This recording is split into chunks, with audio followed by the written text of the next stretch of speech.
Chapter 3 A Night of Romance. True to their word, you were given a full-on makeover after the two of you cleaned up yourselves in the bath chamber. They cut your hair and primed it into gorgeous wavy style. Then they picked out a new set of clothes for you to wear. It was a mix of modern age, old Victorian fashion. A black skirt with a skinny black pants. They're tight around the thighs and bum, but not too tight, so that you are comfortable. A dark maroon half-cloak capelet with silver chains attached to it, and lastly, a pair of dark brown leather boots. You were perfect. Gorgeous, absolutely gorgeous. You are beautiful, darling. So handsome and cute, I could eat you up right now. In fact, I'm almost tempted to rip off those clothes of yours and tie you up to my bed and taste that sweet, innocent flesh of yours. The thought of being tied up in Salexi's bed, naked, made you flustered, your face turning red as a rose. You tried to shake those dirty thoughts out of your mind, but it did not matter. Salexi got what they wanted. When they saw your reaction, it was priceless.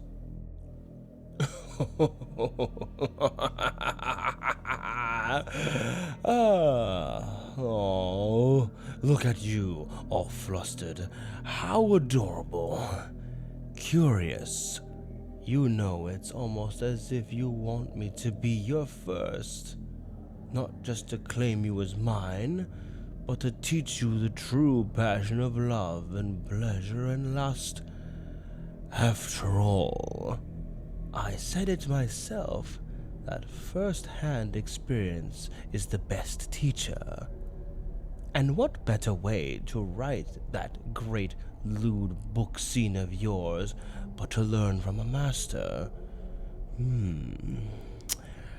If you would permit me, I will gladly be your teacher and show you what I've learned during my many mortal years of living, some of which I learned a thing or two from the deadly sin of lust himself. You wonder to yourself, oh gods, you do want it, and you want the experience of what it feels like when lovers make love to one another, to be loved, to be wanted, and see where that wonderful night would take you. Wait, no, you can't. This feels wrong. You didn't want to lose your virginity and regret it. You shoved Salexi away from you, telling them that you never would hand over your body to a beast like them. And you almost certainly will never give them your first kiss. Then you storm out of the room, leaving a stunned yet annoyed purple avian alone. Salexi speaks to their other half within their mind. So much for your charm. He clearly is too stubborn to give up too easily. He didn't even thank you for his new look. Face it, this is a waste of our time. Let's just eat him. Oh, shut it, you. This game is not over yet. I have not lost my charm. How much longer then? 'Cause for some odd reason, the human hasn't shown any signs of decay. Her soul is still intact. No infractions at all. The entropy hasn't touched them yet. How are they still pure? You're just impatient. Besides, that means this delay gives me more than enough time to work on them. You will have the chance to eat them before they fully decay. Besides, I have other tricks up my sleeves.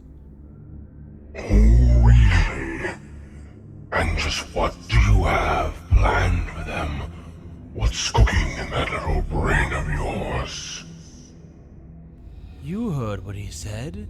He would never sleep with or kiss a beast like me, as they put it. So... At the snap of their clawed fingers, Salexi transforms from a tall purple avian to the beautiful, handsome human that is the reflection of their past self before they died on Earth. Perfect, smooth, shiny skin, teeth as clean and white as pearls, long, wavy purple hair reflecting their avian self, but now upon a human head, and gorgeous amethyst eyes. Now let's see if he can resist me in this form. 3 days have passed. It felt strange that Salexi left you alone and given you space, but you enjoy the peace and quiet. Then one night, someone knocks on your door. Is it a servant? Another small red demon creature, which you had soon learned are called imps? He's come to inform you that his master is waiting for you in the ballroom. So he was sent to come and retrieve you. You rolled your eyes. Oh boy, what's that tall ball of feathers up to this time? You follow the imp servant out of your bedroom and into the maze of the hallways. Every time you left your room to explore or were guided somewhere, you tried to memorize the directions, hoping that you'd be able to find an escape plan of your own. But so far, no luck. The castle keeps constantly changing. Every time you walk down a hallway that feels familiar, all the corridors are different. They're constantly changing. Every time you walk through, nothing is the same. It is as if the castle itself does not want you to leave. Then at last, you reach the ballroom. The imp servant steps aside and lets you through the doors. As you enter, the ballroom was lit with life, orchestra music playing, bright glowing candlelights, and the smell of fresh cooked hot meal laid out before you on one table. Dinner for two. But where's the tall avian? Why isn't Salexi here? Just then you see someone at the center of the ballroom, standing bold and proud, wearing a stunning Royal Victorian dress-robed suit.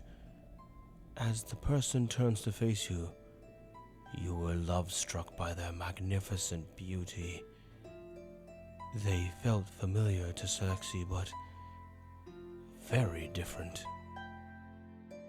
A human, so handsome, so fair. Could it be the Prince Charming in your dreams? As you approached him, no words were exchanged between you two. You just stared at him lovingly, like it's love at first sight. He smiles at you, before he held out his hand towards you, a kind gesture that reads, "Would you like to dance with me?" Your cheeks blush pink, your heart flutters. Then you took his hand, letting him pull you in close. Then you feel him place his other hand on your waist. Your heart skipped a beat for that moment. And then you two begin to dance as you sway left and right. It starts off slow, then soon builds up. The more passionate romance that you feel as if you were in a dream, a wonderful, beautiful dream. One that you don't want to wake up from. You want to stay with this man, be by his side, and dance with him forever.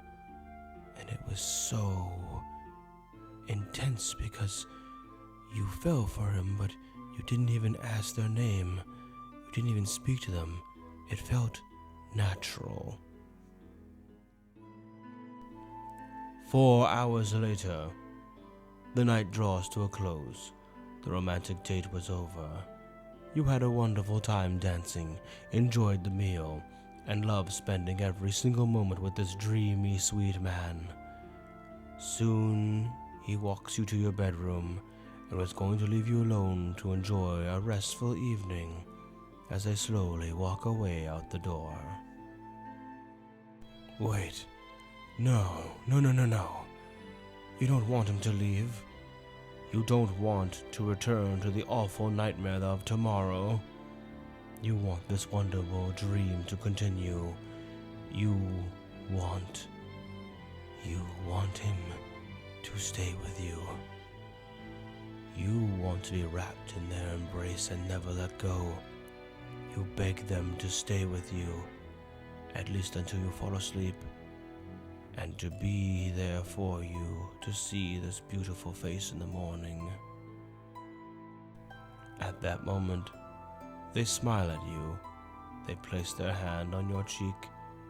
As they mean to comfort you, you stare deep into his eyes, drawn by his invisible aura, pulling you ever so close to them.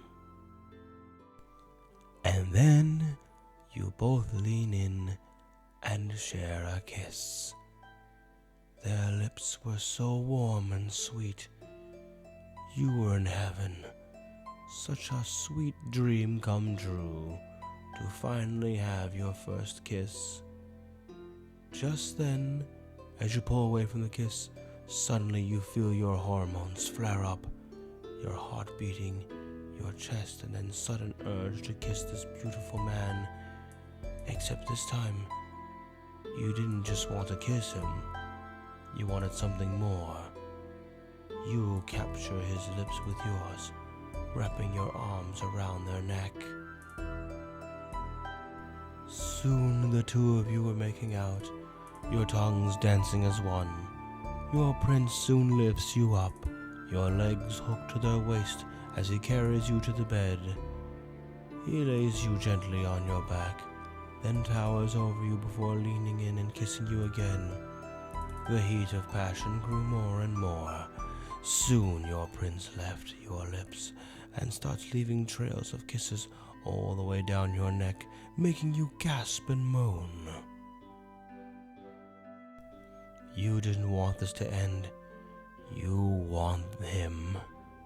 You need him. But then you feel sharp pain pierce your neck, like a shard of ice, that made you scream in a hiss of agony. Did your beloved dream prince bite you, tasting your blood like a vampire? You tried to push them away, telling them to stop, but they don't let go. Not until he was satisfied with drinking a sample of your blood. Then he finally lets go of you. You crawl away from him, looking at them with fear and sadness in your eyes. Meanwhile, they lick their lips and enjoy this little snack, and they speak to you.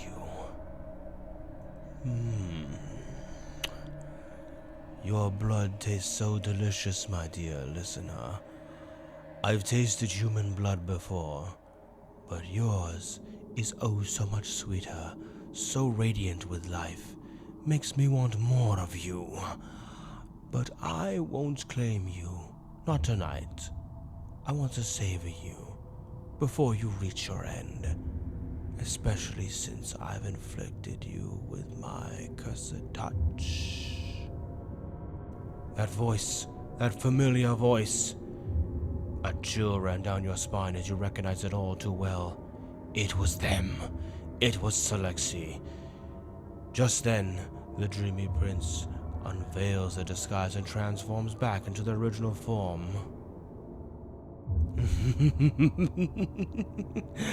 Now there's no way you can resist me as you had before. You're under my control, and I can do with you whatever I want to do with you. Oh, don't worry. I won't force you to bed with me. I'm not a barbarian.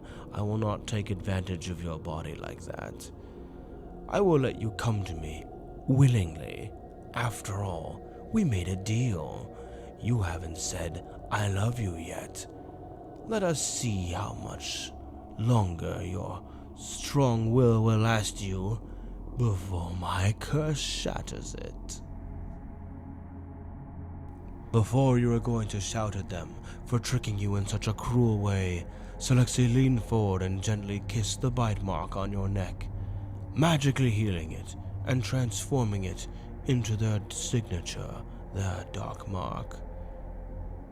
You may not have lost your virginity, but you have been claimed as Salexi's pet, their new little plaything to do with as they please. Either way, with that curse mark, you belong to them now. After the deed is done, Salexi gets off your bed and stands up. However, as they're walking away, they shapeshift back to the human form as a way to mock you, letting you gaze upon it one last time, not just to tease you, but as a way of showing they have accomplished their first step to victory. Only 2 more months to go, then your body and soul will be theirs for all eternity. Sweet dreams, listener.